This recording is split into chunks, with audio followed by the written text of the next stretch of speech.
there's a power in the process. Naay dahong ang proseso.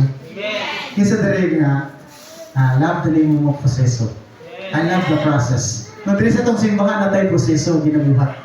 Amen? Mong encounter na tayo ginatawag nga School of Leaders, no? SOL. So dili ta mabansay, ma-equip sa pulong sa Ginoo, no? Kung saan pag-share sa word ng Lord. So that's a part of the process. Karon na naba sa SOL 3. Hallelujah! Kami ta ko mag-graduate.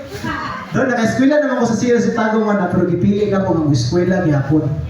No, I believe in the power of the process, my God. No, kaya ko, manap ko, ano? Kadua na ko nag-graduate sa Tagum na.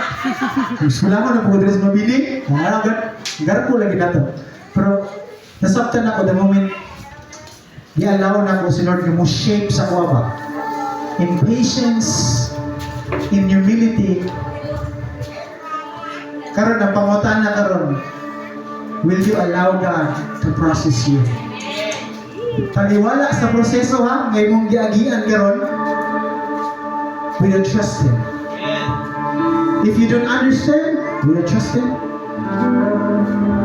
Amen. So karon, pwede ba ito manindog ka na?